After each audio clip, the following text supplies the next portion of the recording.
Today in this lesson, I will explain another video for test preparation of chemistry। और जो topic आज मैंने select किया है वो है केमिकल काइनेटिक्स। तो चलते हैं पहले क्वेश्चन की तरफ। अच्छा जी, ये हमारा पहला क्वेश्चन है, which of the following is correct about the following reaction if iron is not 100% pure. यहाँ कुछ एक इक्वेशन दिखाई गई है जिसमें आयरन रिएक्ट कर रहा है वाटर से in the presence of oxygen, और Fe2O3.3H2O बन रहा है। अगर हमें ये पता हो, ये रस्ट का फॉर्मूला है, मतलब ये कि आयरन को जो जंग लगता है उसका फॉर्मूला दिया हुआ है ये। अच्छा, अब ये इस रिएक्शन के बारे में हमें क्या बताना है कि ये ऑप्शन ए में दिया very fast reaction, option B में very slow reaction, C moderately reaction है और नॉट प्रिडिक्टेड। जो इसका सबसे अप्रोप्रिएट आंसर है वेरी स्लो रिएक्शन। हम सब जानते हैं कि रस्टिंग का प्रोसेस फास्ट नहीं होता। क्वेश्चन नंबर 2 है, which of the following reactions are usually slow. Option A है neutralization of acid and base, ये बहुत फास्ट होता है, हम जानते हैं, फौरन ही हमारा हम प्रैक्टिकल में भी देखते हैं। इसके अलावा explosive reaction of oxygen and hydrogen, this is also very fast. Organic substitution reaction, organic reaction जहां आ जाएं ये स्लो रिएक्शन होते हैं, हमारा ऑप्शन सी करेक्ट होगा। और फोटोकेमिकल रिएक्शन भी फास्ट होते हैं, जैसे कि फोटोसिंथेसिस का प्रोसेस होता है वो बहुत तेजी से होता है। अच्छा, क्वेश्चन नंबर 3 है, for a chemical reaction to occur, कुछ कंडीशंस हैं। ऑप्शन ए में the vessel should be open. अच्छा, उसके बाद बी में है reacting molecule should have less energy than E A. E A stand for activation energy at a time of collision. तो अगर ऑप्शन बी को अगर हम देखें कि अगर रिएक्टिंग मॉलिक्यूल की एनर्जी अगर एक्टिवेशन एनर्जी से कम होगी तो रिएक्शन तो होगा ही नहीं। यहाँ यहाँ बात हो रही है रिएक्शन होने की बात हो रही है, ठीक है। और जो ऑप्शन ए है ये भी ज़्यादा अप्रोप्रिएट नहीं है, क्योंकि अगर ओपन वेसल होगा, अगर गैसेस फॉर्म होगी तो गैसेस वहां से एस्केप हो जाएंगी। अच्छा, ऑप्शन सी में देखते हैं, reacting molecule must be properly orientated and energy must be equal to e a. हाँ, ये सबसे अप्रोप्रिएट अब तक का ऑप्शन है। और हम ऑप्शन डी पढ़ते हैं तो कंफर्म करेंगे, the reacting molecule must not collide with each other. अगर वो कोलाइड ही नहीं करेंगे तो फिर रिएक्ट कैसे करेंगे, तो ऑप्शन सी हमारा करेक्ट है। नेक्स्ट हमारे पास क्वेश्चन नंबर 5 है, by increasing the concentration of reactants the rate of reaction। अच्छा, अब यहाँ पर बात हो रही है कि लेट सपोज हमारे पास कुछ रिएक्टेंट्स हैं, वो रिएक्ट करके एक प्रोडक्ट बनाते हैं। बात हो रही है कि अगर हम रिएक्टेंट्स की कंसंट्रेशन बढ़ा देंगे, रिएक्टेंट की कंसंट्रेशन का मतलब क्या है कि नंबर ऑफ रिएक्टेंट्स के मॉलिक्यूल बढ़ा देंगे, तो क्या रेट ऑफ रिएक्शन इंक्रीज होना चाहिए।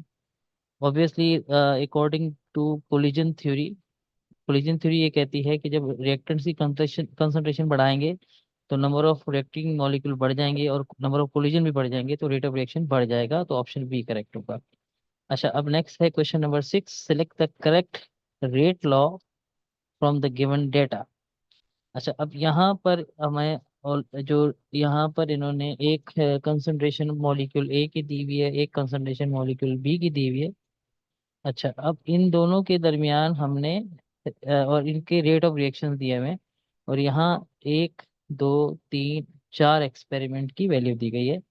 अच्छा, अब अगर हमें रेट लॉ फाइंड आउट करना है तो इसका बहुत आसान सा तरीका है कि सबसे पहले अगर लेट सपोज हम करते हैं फॉर रिएक्टेंट ए, तो रिएक्टेंट ए में हम वो दो एक्सपेरिमेंट सेलेक्ट करेंगे जिनमें रिएक्टेंट ए की कंसंट्रेशन चेंज हो रही है। अगर मैं एक्सपेरिमेंट नंबर 1 और 2 को सिलेक्ट करूं तो आप देख सकते हैं, तो ये 0.1 से चेंज होके 0.2 हो गया, मतलब 2 टाइम्स इंक्रीज आया है। जबकि रिएक्टेंट बी की कंसंट्रेशन में कोई चेंज नहीं आया।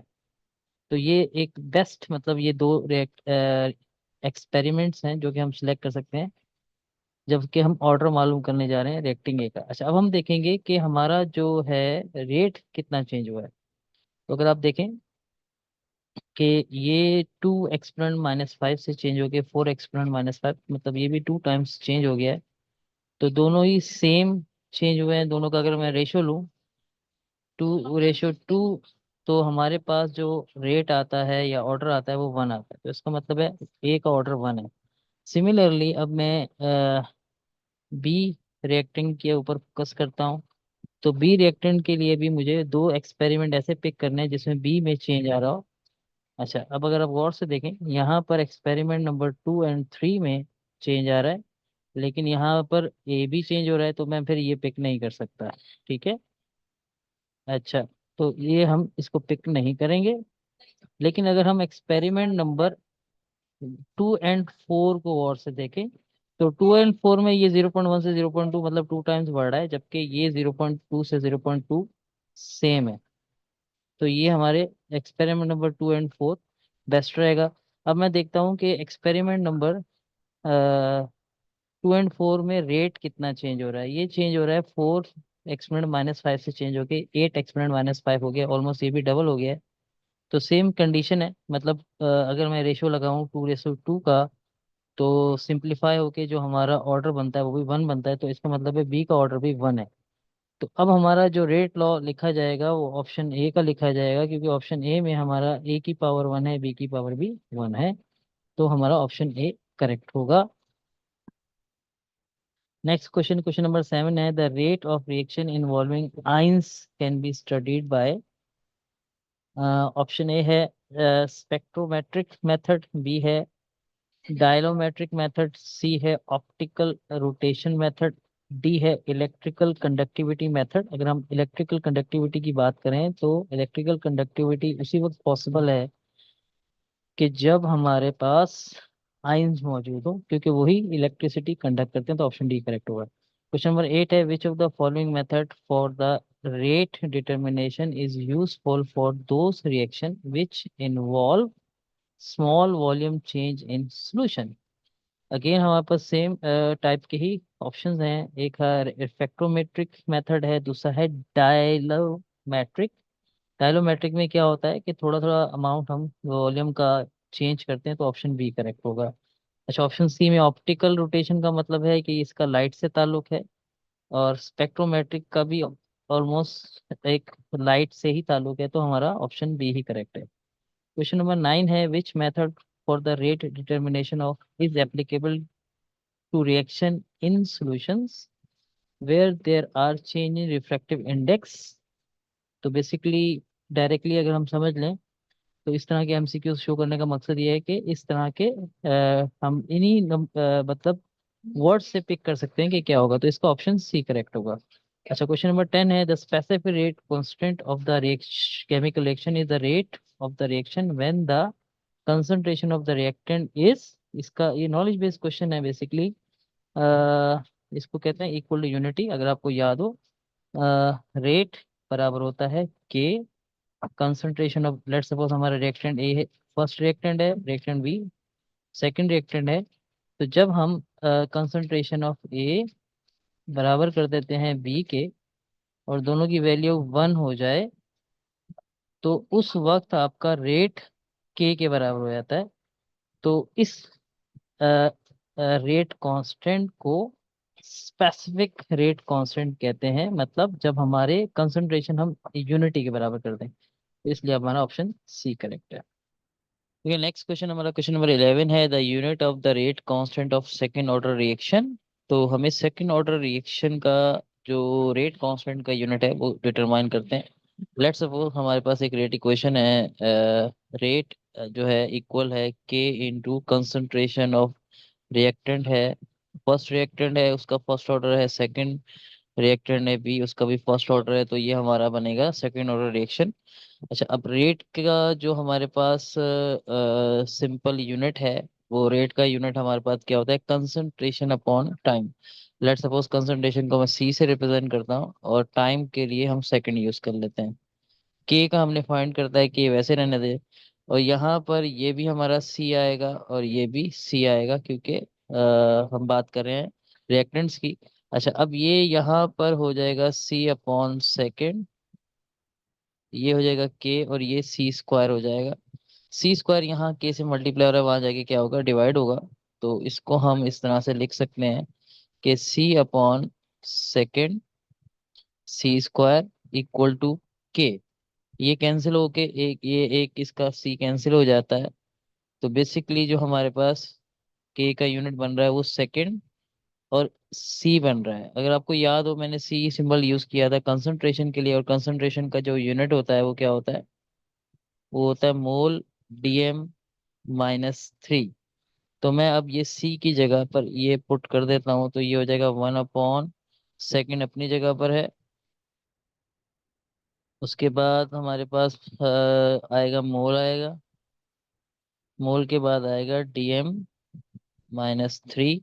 अच्छा, अब हमारे पास, क्योंकि ये रेसिप्रोकल है, तो इन तीनों यूनिट्स को मैं ऊपर लेके जाता हूँ, तो जो हमारा फाइनल यूनिट बनता है वो बनता है सेकेंड इनवर्स। ठीक है, और मोल का भी इनवर्स हो जाएगा, लेकिन DM-3 पॉजिटिव हो जाएगा। तो इस रिस्पेक्ट से अगर हम गौर से देखें, तो हमारे पास ऑप्शन डी करेक्ट है। क्वेश्चन नंबर 12 है, the second order reaction become first order when one of the reactant is limiting. And जो इसका ऑप्शन बी है, one of the reactant is in large access. ये हमारा यानी कि इसका राइट आंसर है। कि याद रखिएगा कि ऐसा सेकेंड ऑर्डर रिएक्शन जैसे हाइड्रोलिसिस ऑफ ईस्टर है, या हाइड्रोलिसिस ऑफ शुगर है, उसमें पानी जो होता है वो लार्ज एक्सेस में होता है, तो बेसिकली उसमें वो फर्स्ट ऑर्डर रिएक्शन कहलाता है, उसको सूडो फर्स्ट ऑर्डर रिएक्शन भी कहते हैं। तो बेसिकली ये इस तरह से आंसर होगा। क्वेश्चन नंबर 12 का बी आंसर है। नेक्स्ट क्वेश्चन नंबर 13 क्या कहता है? The half life time for the first order decomposition of the substance dissolved in CCl4 is 2.5 hours। मतलब T half हमें गिवन है 2.5 hours। ठीक है, at 30 degree. The amount of substance left after 10 hours, तो ये हमें टाइम है वो दिया गया है, टोटल टाइम कह लें, आप सिंपल टाइम कह लें, 10 hours दिया गया है। If the initial weight of the substance is, mass जो है वो इनिशियल, इनिशियल को MO कह देता हूँ, वो हमारा 160 है। ठीक है, 160 ग्राम है। तो जो हमें आफ्टर 10 hours गुजरने के बाद, 10 hours गुजरने के बाद जो है वो मास, जो कि हमारा फाइनल मास हो जाएगा, वो फाइंड करना है। ठीक है, क्योंकि उन्होंने वर्ड यूज किया है the amount of substance left after, ये हमने कैलकुलेट करना है। अच्छा, अब अगर हमें पता हो ऑलरेडी, इन्होंने हाफ लाइफ दे दी है। हाफ लाइफ का मतलब ये होता है कि ये वो टाइम है जिसमें एक सब्सटेंस क्वांटिटी वाइज हाफ रह जाए। अच्छा, अब अगर हम देखें, अगर हमें टोटल टोटल टाइम दिया गया हो और हाफ लाइफ दी गई हो, तो हम क्या करते हैं कि टाइम को डिवाइड करते हैं हाफ लाइफ से। ठीक है, मतलब 10 को डिवाइड करेंगे 2.5 से, तो हमारे पास वैल्यू आएगी 4। एक राउंड फिगर में या एक होल नंबर आता है। अच्छा, ये 4 हमें क्या बताता है? कि ये 4 टाइम्स जो है हाफ होगा। 4 टाइम हाफ होने का मतलब ये है कि इनिशियली अगर ये 160 ग्राम है, तो फर्स्ट टाइम हाफ होके कितना हो जाएगा? 160 का हाफ क्या होता है? 80। ठीक है, 80 ग्राम, फिर 80 ग्राम सेकेंड टाइम हाफ होगा, ये कितना हो जाएगा? 40। 40 ग्राम थर्ड टाइम हाफ होगा। ठीक है, ये हो जाएगा 20, और फिर 20 ग्राम अनदर लास्ट, यानी कि जो फोर्थ टाइम है, ये हाफ होके ये हो जाएगा 10 ग्राम। तो अगर आप वैसे भी काउंट करें, अ, हमारे हाफ लाइफ का टाइम क्या था? 2.5 आवर्स था। 2.5 आवर्स था। मैं एवरी 2.5 आवर्स के बाद इसने हाफ हो जाना है। तो अगर आप इन सबको काउंट करें, तो टोटल टाइम हमारा कितना बनता है? टोटल टाइम हमारा 10 आवर्स बनता है। तो इस रिस्पेक्ट से हमारा जो इसका मास लेफ्ट होगा वो 10 ग्राम है, तो ऑप्शन बी करेक्ट होगा। ठीक है। अच्छा, नेक्स्ट क्वेश्चन है question 14। For the first order reaction half life is 14 second. मतलब टी हाफ हमें गिवन दिया गया है 14 सेकेंड्स। दिस द टाइम, अच्छा अब की बार हमें क्या मालूम करना है? टाइम मालूम करना है। Require for the initial concentration reduce to 1/3 of it value. ठीक है, 1 मिनट, ये मिस्टेक लग रही है मुझे। 1/3 वैल्यू है ये, हाँ, 1/3 ऑफ इट्स वैल्यू। ठीक है, तो हमारे पास जो रिडक्शन हुई है, वो रिडक्शन हुई है, वो हुई है 1/3। ठीक है, तो इसमें हमने क्या करना है? इस रिडक्शन को अगर मैं रिवर्स करना चाहता हूँ, तो रेसिप्रोकल होके ये कितना हो जाएगा? 3 टाइम्स हो जाएगा। तो 3 टाइम्स मल्टीप्लाई बाय, या 3 टाइम्स तो ऑलरेडी मल्टीप्लाई है, कि कहते हैं 3 times of half life of half life हमें देता है टोटल टाइम। तो इसके बाद हमारे पास क्या होगा, अगर मैं 3 को मल्टीप्लाई कर दूं 14 से, तो हमारे पास आंसर आएगा 42 सेकेंड्स। ठीक है, तो हमारा ऑप्शन बी करेक्ट होगा। अच्छा, नेक्स्ट क्वेश्चन हमारे पास है, फॉर द रिएक्शन A+2B, यानी कि रिएक्टेंट ए रिएक्ट कर रहा है 2 मोल ऑफ बी रिएक्टेंट से, और 1 मोल हमारा सी प्रोडक्ट बन रहा है। Rate of the given by rate equation दी गई है यहाँ पर। ठीक है, hence the order of the reaction is. अच्छा, अगर हम इस रेट लॉ रेट इक्वेशन में देखें कि रिएक्टेंट ए की पावर 1 है, रिएक्टेंट बी की भी पावर 1 है, तो जस्ट हमें करना क्या है, इन पावर्स को ऐड करना है। 1 + 1 2 होता है, तो इसका ऑर्डर 2 होगा। अच्छा, नेक्स्ट क्वेश्चन नंबर हमारे पास है, what will be the order of the reaction if doubling the concentration of reactant increase the rate by 4 factor.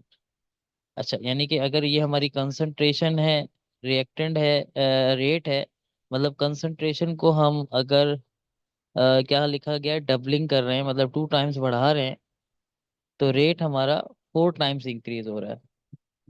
ठीक है। अच्छा, उसके बाद क्या कह रहा है, एंड ट्रिपलिंग द कंसंट्रेशन, यानी कि अगर ट्रिपल कर रहे हैं तो कंसंट्रेशन 9 फैक्टर, या मतलब एंड करके कहा गया है कि अगर हम इसको 3 टाइम्स करते हैं तो ये 9 फैक्टर या 9 टाइम्स हो जाता है। अच्छा, इसका आसान तरीका ये है कि इन दोनों में से किसी एक को भी हम सिंप्लीफाइड पावर्स में कन्वर्ट करेंगे।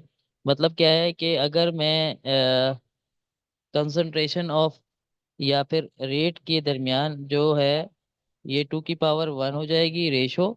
अगर इस 4 को भी पावर्स में लिखूं, तो हमारे पास पावर में ये क्या लिखा जाएगा, 2 की पावर 2।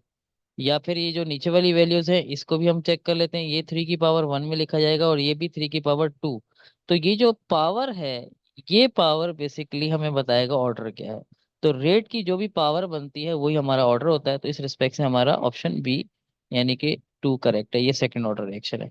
अच्छा, नेक्स्ट क्वेश्चन हमारे क्या है, the rate law of the reaction. Rate दिया हुआ है K × A की पावर 2, यानी कि ये ऑर्डर ऑफ ए 2 है और ऑर्डर ऑफ बी, जब कोई पावर मेंशन ना हो तो 1 होती है। 1 है, on doubling the concentration of the both A and B. अच्छा, अगर इन दोनों की कंसंट्रेशन को मैं डबल कर देता हूँ तो rate reaction will be increases. अच्छा, इसका सिंपल सा तरीका ये है कि हम रेट इक्वेशन को लिखते हैं। ठीक है, नंबर 1, फिर हम क्या करते हैं, इनकी जो भी वैल्यूज इन्होंने कहा है, on doubling the concentration of both, मतलब यहाँ पर डबल का मतलब है मैं 2 पुट कर देता हूँ, ये 2 का स्क्वायर हो जाएगा, और बी की जगह भी 2 पुट कर सकता हूँ, इसको सिंपलीफाई करता हूँ मैं। ठीक है, तो सिंपलीफाई होके ये 8 हो जाता है। ठीक है। अच्छा, अब अगर मैं देखूं तो ये वैल्यूज सिंपलीफाई होके 8 हो रही हैं, तो इस रिस्पेक्ट से जो रिएक्शन इंक्रीज होगा, कितने टाइम्स इंक्रीज होगा, 8 टाइम्स इंक्रीज होगा, ऑप्शन। अच्छा जी, नेक्स्ट क्वेश्चन हमारे पास है, the half life period of zero order reaction is equal to. तो यहाँ पर इसका जो हमारा ऑप्शन है वो करेक्ट ऑप्शन बी है। आपको मैं इस चीज़ को क्लियर करने के लिए एक टेबल दिखाना चाहूँगा। ये हमारा टेबल है कि अगर जीरो ऑर्डर रिएक्शन होगा तो उसका रेट लॉ किस तरह से लिखा जाएगा। फर्स्ट ऑर्डर हम सब जानते हैं, रेट लॉ इस तरह से लिखा जाता है। सेकंड ऑर्डर का इन जनरल रेट लॉ ऐसे लिखा जाता है। और जो कंसंट्रेशन टाइम इक्वेशन, जो कि ग्राफिकल यानी ग्राफ के जरिए से जो इक्वेशन हमें आती है, क्योंकि उसी की मदद से हम टी हाफ कैलकुलेट करते हैं। तो हमारे पास जो जीरो ऑर्डर रिएक्शन है, ठीक है, उसकी जो हाफ लाइफ का होता है, यानी कि उसकी हाफ लाइफ अगर हमने कैलकुलेट करनी है, तो जीरो ऑर्डर के लिए ये फॉर्मूला होता है सिंपल, के कंसंट्रेशन, इनिशियल कंसंट्रेशन को हम 2 के की वैल्यू से डिवाइड कर देते हैं। ठीक है, तो हमारे पास कंसंट्रेशन, मतलब किसकी कंसंट्रेशन की बात हो रही है, जो हमारा मेन रिएक्टेंट है। अच्छा, अब अगर आप यहाँ पर देखें, यहाँ पर ये स्मॉल ए लिखा हुआ है, तो बेसिकली ये कंसंट्रेशन ऑफ ए ही की बात हो रही है, मतलब फर्स्ट रिएक्टेंट की बात हो रही है। तो इस रिस्पेक्ट से हमारा ऑप्शन बी करेक्ट है। अच्छा, नेक्स्ट क्वेश्चन हमारे पास क्या है, the for which of the reaction half life is inversely proportional to the initial concentration of the reactant. Again मैं आपको वही टेबल दिखाऊंगा, यहाँ पर हाफ लाइफ का जो है इनवर्स रिलेशन देखना है हमने, यानी कि जो कि वो किसके साथ है, ठीक है, मतलब किस रिएक्शन में। बल्कि इन्होंने तो ऑलरेडी मैं half life inversely proportional to the initial concentration, तो मतलब वो कौन सा ऑर्डर ऑफ रिएक्शन है जिसमें इनिशियल कंसंट्रेशन जो है वो हाफ लाइफ के इनवर्सली प्रोपोर्शन है। तो अगेन हम देखते हैं जो हाफ लाइफ के जो हमारे पास जीरो ऑर्डर में, तो जीरो ऑर्डर और फर्स्ट ऑर्डर में तो हमारा डिनोमिनेटर में कोई भी कंसंट्रेशन नहीं है, लेकिन जो सेकंड ऑर्डर रिएक्शन है इसमें हमारे पास जो कंसंट्रेशन है वो रेसिप्रोकल है, तो इसका जो आंसर होगा वो सेकंड ऑर्डर रिएक्शन होगा, ठीक है। तो इस रिस्पेक्ट से ऑप्शन सी करेक्ट होगा।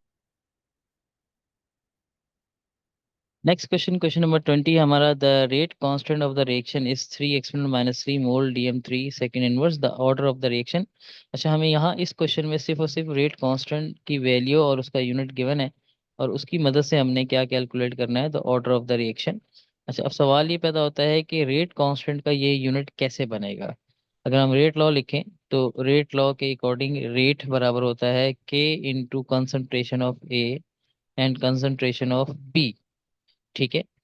अच्छा, अब अगर हमारे पास रेट की वैल्यूज अगर हमें याद है, तो बेसिकली रेट होता है, रेट का जो यूनिट होता है वो क्या होता है, कंसंट्रेशन, जिसको हम कहते हैं मोल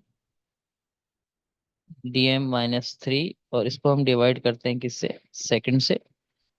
उसके बाद के की जो वैल्यू है हमारे पास, के की वैल्यू क्या बनती है हमारे पास, बल्कि के की तो इन्होंने ऑलरेडी, हम यहाँ पर सिर्फ और सिर्फ इसका यूनिट पुट करेंगे, मोल DM-3 सेकेंड -1, ठीक है। अच्छा, अब जरा और से देखें यहाँ पर। अच्छा, अगर मैं ये लेफ्ट वाले को भी सेकंड को ऊपर ले जाता हूँ, तो बेसिकली मोल DM-3 सेकंड -1 हो जाता है, ये हो जाता है मोल DM-3 सेकंड -1। अच्छा, अब यहाँ पर जो कंसंट्रेशन ऑफ ए और कंसंट्रेशन ऑफ बी हैं,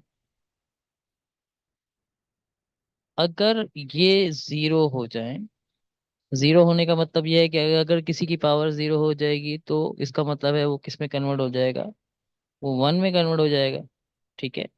तो यही एक ऐसा केस हो सकता है कि जब हमारा जीरो ऑर्डर हो, तो जो हमारा के का यूनिट है वो रेट के यूनिट के बराबर आएगा। क्योंकि अगर आप और से देखें, ये यूनिट बेसिकली मैं डायरेक्ट भी बता सकता हूँ, ये यूनिट रेट के यूनिट के बराबर है। तो ये उसी वक्त पॉसिबल है जब हमारा जीरो ऑर्डर रिएक्शन हो, तो इस तरह से हमारा ऑप्शन डी करेक्ट होगा। नेक्स्ट क्वेश्चन हमारा है question number 21, activation energy of a reaction. यहाँ एक्टिवेशन एनर्जी की अगर हमें डेफिनेशन याद हो, तो एक्टिवेशन एनर्जी बेसिकली किस लिए क्या प्रोड्यूस करती है, इफेक्टिव कोलिजन प्रोड्यूस करती है। तो ऑप्शंस देखते हैं। Option A, include the average kinetic energy of the reactant, it is the addition of average kinetic energy of the reactant, it is in addition to the average kinetic energy of the products. Sir ये सारे बहुत irrelevant सी बातें हैं। हमारा जो option D है, required for the effective collision, जो एक्टिवेशन एनर्जी की ट्रू डेफिनेशन वो यही है कि ये हमें चाहिए होती है एक इफेक्टिव कोलिजन जिससे प्रोडक्ट बनता हो।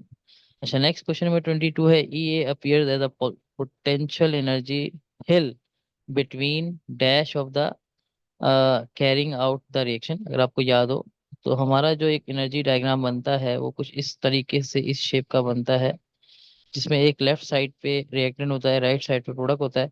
तो जो एक्टिवेशन का हिल बनता है वो आपका किसके इन बिटवीन है, रिएक्टेंट्स एंड प्रोडक्ट के दरमियान बनता है। तो इस रिस्पेक्ट से हमारे पास ऑप्शन सी करेक्ट होगा। अच्छा, क्वेश्चन नंबर 23 है, if E F and if E R the are activation energy of the forward and the reverse reaction, ठीक है, the reaction is known to be exothermic. तो यहाँ हमें एक्सोथर्मिक की energy diagram बनानी पड़ेगी, सिंपल सी। अगर आपको याद हो कि हमारा जैसे ये रिएक्टेंट है, तो रिएक्टेंट की एनर्जी हाई होती है प्रोडक्ट की एनर्जी से। तो फिर मैं इस तरह से कुछ रिएक्टेंट की एनर्जी का लेवल हाई दिखा दूंगा, और इसको इस हिल से ऐसे ज्वाइन कर लेते हैं, ठीक है। अच्छा, अब अगर मैं यहाँ पर इस रिएक्टेंट के लेवल से एक वर्टिकल एरो ड्रॉ करता हूँ अपवर्ड, ठीक है, तो ये क्योंकि रिएक्टेंट के लेवल से है तो ये फॉरवर्ड का ई एफ होगा। लेकिन अब अगर मैं प्रोडक्ट से, यानी अब प्रोडक्ट से रिएक्टेंट की तरफ जाना है, मैंने रिवर्स जाना है, तो ये प्रोडक्ट का लेवल ये हो जाएगा। तो प्रोडक्ट के लेवल से जो रिवर्स रिएक्शन का ई ए होगा, जिसको आप ई ए यहाँ क्वेश्चन के अकॉर्डिंग जिसको हम ई आर कह रहे हैं, वो ई आर होगा। अब आप देख सकते हैं कि ई एफ की वैल्यू जो है वो ई आर की वैल्यू से लेस है, ठीक है। तो हमारा जो एक्सोथर्मिक रिएक्शन होता है उसकी यही कंडीशन होती है कि रिवर्सिबल रिएक्शन की एक्टिवेशन एनर्जी हाई होती है एज कंपेयर टू फॉरवर्ड की। तो इस रिस्पेक्ट से हमारा ऑप्शन सी करेक्ट होगा, ठीक है। नेक्स्ट क्वेश्चन, क्वेश्चन हमारा which of the following is correct about enzymes catalysis या catalyst. These are in the pure crystalline state. ये कुछ ये इरेलीवेंट होगा क्योंकि वो बेसिकली मोबाइल फेज में होते हैं, जब भी वो इजीली एक्ट कर पाते हैं। अच्छा, the activation activity of enzyme catalyst is inhibited by poison. Basically हमने जो डेफिनेशन पढ़ते हैं वो इनहेबिटर्स होते हैं, पॉइजन्स तो बेसिकली किल कर देगा डायरेक्टली, या वो रिएक्ट करेगा। उसके बाद सी है enzyme catalytic reaction have maximum rate at optimum temperature. हाँ, ये हमारा जब हम एंजाइम्स की एक्टिविटी के बारे में पढ़ते हैं तो उसमें बताया जाता है कि एक सूटेबल टेम्परेचर या पीएच चाहिए होता है जिससे एग्जाम की एक्टिविटी मैक्सिमम होती है। तो इस रिस्पेक्ट से जो सबसे बेस्ट या ट्रू जो स्टेटमेंट है वो सी है। अच्छा, next question number last question है which of the following best explain the effect of catalyst on the rate of the reversible reaction. अच्छा, अब यहाँ बात हो रही है कि कैटलिस्ट का रिवर्सिबल रिएक्शन पे क्या इफेक्ट होगा। तो याद रखें कि लीच हिटलर प्रिंसिपल के अकॉर्डिंग जो कंसंट्रेशन, टेम्परेचर या प्रेशर है वो सिर्फ और सिर्फ रिएक्शन की डायरेक्शन चेंज करते हैं। तो कैटलिस्ट कभी भी किसी भी रिएक्शन की डायरेक्शन चेंज नहीं करता, वो सिर्फ और सिर्फ उसका रेट बढ़ा देता है। तो इस रिस्पेक्ट से ऑप्शन देखते हैं। ऑप्शन ए है it decrease the rate of reaction of reverse reaction, सिर्फ रिवर्स की बात नहीं होगी। It increase the kinetic energy of the reacting reacting mole molecules, हाँ ये हो सकता है, लेकिन क्योंकि काइनेटिक एनर्जी बढ़ेगी तो रेट ऑफ रिएक्शन बढ़ेगा। लेकिन यहाँ इसने रिएक्टिंग मोल मॉलिक्यूल की प्रोडक्ट की बात नहीं की। फिर से it move the equilibrium position to the right, equilibrium position से भी इसका कोई ताल्लुक नहीं है। It provide a new reaction path with a longer lower activation energy, हाँ ये हमारा करेक्ट है। बेसिकली एक्टिवेशन एनर्जी का मतलब कैटलिस्ट का एक काम ये भी होता है कि ये एक्टिवेशन एनर्जी को लो कर देता है। तो ये हमारा इसका आंसर था लास्ट एमसीक्यू का इस लेसन के। Thank you. होप आपको ये समझ में आया होगा।